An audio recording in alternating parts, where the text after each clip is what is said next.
दोस्तों नमस्ते। स्वागत है आपका आपके अपने YouTube चैनल एसएससी ट्यूटोरियल्स में। कैसे हैं आप सब? I hope you all well. आप सभी बहुत ही अच्छे होंगे और पढ़ाई आप लोगों की बहुत ही अच्छी चल रही होगी।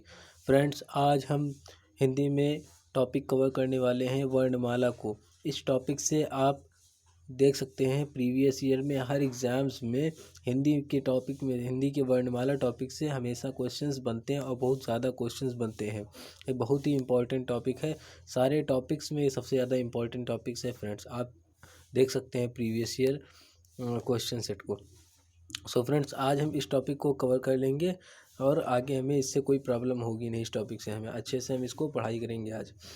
वर्णमाला स्वर 11 होते हैं, व्यंजन 33 होते हैं और टोटल वर्णमाला में शब्द 52 अक्षर होते हैं। द्विगु व्यंजन 2 होते हैं, अंगा और ढा 2 होते हैं और संयुक्त व्यंजन छ, त्र, ज्ञ, श्रा 4 होते हैं। ये मैं भी आपको आगे बताऊंगा इसके बारे में कि किन किन चीज़ों से मिलकर बना होता है। स्वर जिन्हें बोलने में कम समय लगे उन्हें स्वर कहते हैं, मतलब जिनको बोलने में कम समय लगे।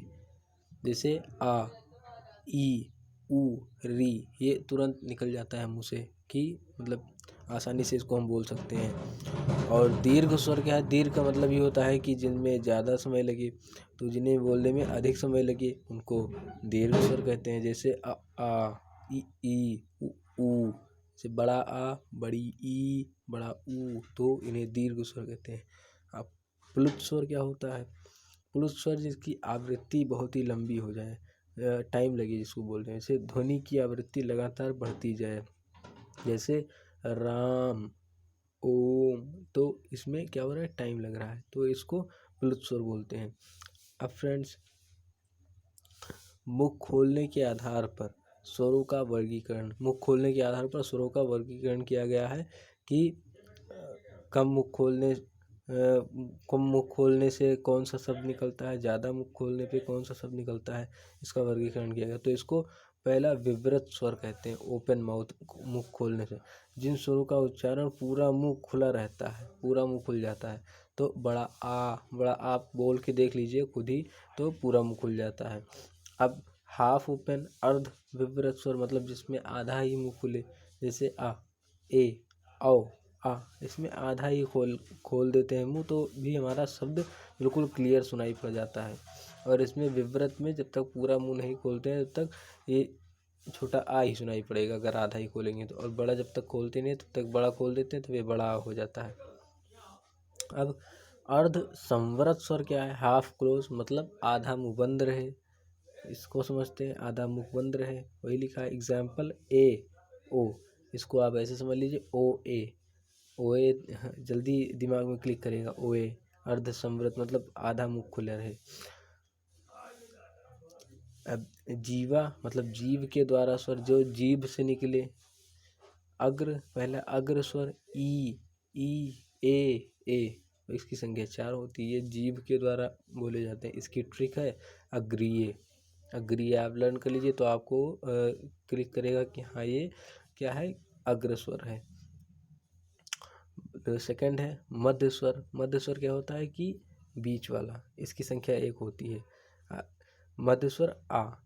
और थर्ड है पश्च स्वर। पश्च स्वर क्या होता है?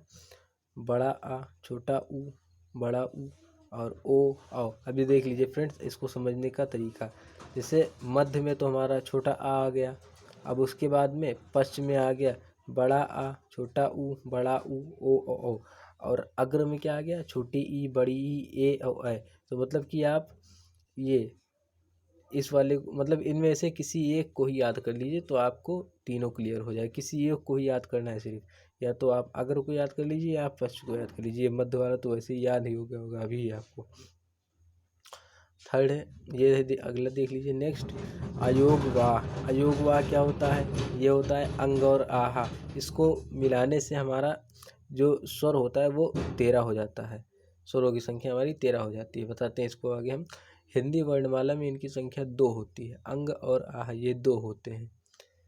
अनुस्वार अंग और वह विसर्ग आहा। आह के मेल को अयोगवाह कहा जाता है। इन दोनों को मिला देते हैं तो ये अयोगवाह हो जाता है। नोट, स्वरों की संख्या 11 होती है, वही भी आपको मैंने बताया था, और अयोगवाह को मिलाकर 13 हो जाते हैं। इन दोनों को जब मिला देंगे, जैसे एग्जाम में क्वेश्चन आया कि स्वरों की संख्या कितनी होती है, तो आप सिंपली मार्क करेंगे कि 11 होती है। और अगर एग्जाम्पल में, जैसे एग्जाम में आंसर आया कि अयोगवाह को मिलाकर स्वरों की संख्या कितनी होती है, तो 13। नेक्स्ट देखिए फ्रेंड्स, आगत और ग्रहित, ये क्या होते हैं? आगत और ग्रहित बताता हूँ इसको। जिनके तल पर नुक्ता हो, मतलब बिंदी नुक्ता हो, आगत व्यंजन कहते हैं। ये अरबी फारसी से आए हैं। अरबी फारसी वाले स्टूडेंट समझ सकते हैं ये क्या होता है नुक्ता वाला सिस्टम। ये मतलब इसमें बिंदी नीचे लगा रहता है। का के नीचे बिंदी, खा के नीचे बिंदी, जा के नीचे बिंदी, गा के नीचे बिंदी, फा के नीचे बिंदी। जैसे आपको एग्जाम में क्वेश्चन बना कि निम्न में से आगत ग्रहित कौन सा है, तो जैसे दे दिया खा, चा, का भी दे दिया, और गा भी, जैसे गा भी दे दिया। अब पता चला कि गा के नीचे नुक्ता है और किसी भी में नहीं है, तो हमारा गा हो जाएगा आगत ग्रहित। अब आगत ग्रहित स्वर क्या होते हैं? आगत ग्रहित एक स्वर है हमारा बड़ा आ, अंग्रेजी शब्द है बड़ा आ। अब ये देखिए फ्रेंड्स, अर्ध स्वर मतलब आधा स्वर क्या है? या अव्वा। या अव्वा को अर्ध स्वर भी कहा जाता है। भी क्यों लगा दिया? क्योंकि आगे इसका कुछ और भी सिस्टम है। पार्श्विक वर्ण, फिफ्थ है हमारा पार्श्विक वर्ण। पार्श्विक वर्ण क्या है? ला। ला को पार्श्विक वर्ण कहते हैं, ला पार्श्विक वर्ण। और प्राकंपिक वर्ण, प्राकंपिक रा को कहते हैं प्राकंपिक वर्ण। इसको आप कॉपी में नोट कर लीजिए फ्रेंड। जैसे ही आप इसको 2-3 बार आप देख लेंगे तो आराम से यू कैन इजली अंडरस्टैंड, आप बहुत आराम से समझ जाएंगे।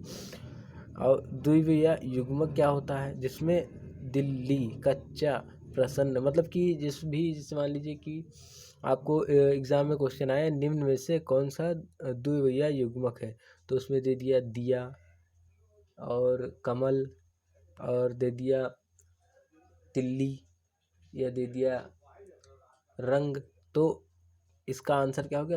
तिल्ली होगा। या दिल्ली दे दे तो दिल्ली होगा। क्यों होगा? क्योंकि इसमें आधा ला और बड़ा ला आ गया। मतलब ये आधा ला बड़ा ला से कोई मतलब वो नहीं है कि यही होगा। मतलब इसमें कोई दो वर्ण, दो शब्द आ जाए जो पहला आधा हो और उसके बाद में वो पूरा हो, तो वो हमारा द्विविया युग्मक होगा। जिसमें एक आधा ला हो गया, फिर बड़ा ला हो गया, फिर आधा चा हो गया, पूरा चा हो गया, फिर आधा ना हो गया, फिर पूरा ना हो गया, तो ये द्विव और यह युग्मक है। नेक्स्ट है हमारा व्यंजन। व्यंजन समझ लीजिए क्या होता है। व्यंजन हमारे मेनली 33 होते हैं। व्यंजन हमारे मतलब व्यंजन 33 हैं।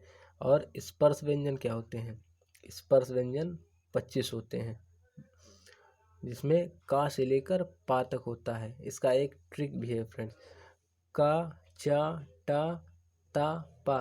तो इसको मैंने याद किया था, खुद मैंने याद किया था, उस तरीके से बता रहा हूँ। इसको मैंने याद किया था कचट तप, ऐसे मैंने बना लिया था 5 है, कचट तप, का, चा, टा, ता, पा, कचट तप। तो अभी इसका कई तरीके से इस ट्रिक को हम यूज़ कर सकते हैं। कचट तब मैंने याद कर लिया था, तो का से लेकर पा तक हमारा पहले ये भी क्लियर हो गया था कि ये हमारा स्पर्श व्यंजन है। अब का से लेकर का, खा, गा, घा, अंगा, चा, छा, जा, झा, इया, टा, ठा, डा, ढा, अड़ा, ता, था, दा, धा, ना, पा, फा, बा, भा, मा। यहाँ तक हमारा हो गया स्पर्श व्यंजन। यहाँ से कोई भी क्वेश्चन बन जाए निम्न में से कौन सा स्पर्श व्यंजन है, का से लेकर पा तक के शब्द में हमारा स्पर्श व्यंजन होगा। अब का वर्ग, का, खा, गा, घा, अंगा, ये उच्चारण स्थान इसका क्या होता है? कंठ। मतलब ये कंठ से निकलता है, तो इसका उच्चारण स्थान कंठ होता है। और चा वर्ग क्या है? चा में चा, छा, जा, झा, इया, तो इसका उच्चारण स्थान क्या है? तालु। चा वर्ग का क्या है? तालु। चा, छा, जा, झा, इया। जैसे मान लीजिए आपका एग्जाम में क्वेश्चन बना कि निम्न में से कौन सा कंठ है, तो इसमें एग्जाम्पल दे दिया चा, छा, जा, और एक दे दिया घा, तो आप कौन सा टिक लगाएंगे? बिल्कुल सही समझे, घा लगाएंगे। हमारा घा हो गया कंठ। आप नेक्स्ट देखते हैं फ्रेंड्स, ये देख लीजिए। नेक्स्ट है हमारा टा। टावर का उच्चारण स्थान टा ठा डा ढा अणा। टावर का होता है मूर्धा, मूर्धन्य, मूर्धन्य इसको बोलते हैं। अब ता का है टावर का ता था दा धा ना, इसका दंत मतलब दांत से जो निकले ता ता था दा धा ना, इसमें दांत का प्रयोग हो रहा है। पा का उच्चारण स्थान पा फा बा भा मा, इसका मैंने नहीं लिखा है तो इसका मैं वैसे ही बता देता हूँ। कंठ, तालु, मूर्धन्य, दंत और इसका लास्ट वाले का ओष्ठ, ओठ, ओष्ठ। पा का उच्चारण स्थान आप लिख लीजिए, ओष्ठ होता है। अब मैं इसका ट्रिक बता रहा हूँ, इसको याद कर लीजिए ऐसे। कचट तप का चाटा तापा कचट तप हो गया। अब इधर देख लीजिए, ऐसे फिंगर पे याद कर लीजिए। कंठ, तालु, मूर्धन्य, दंत, ओष्ठ, ये 5 याद हो गया और इधर कचट तप याद हो गया।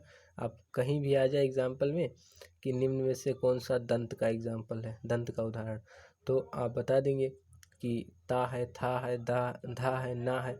अब पता चला कि इसमें दे दिया कि तालु बताइए, अब इसमें दे दिया का और टा, ना और एक दे दिया जा, तो कौन सा है हमारा तालु, जा।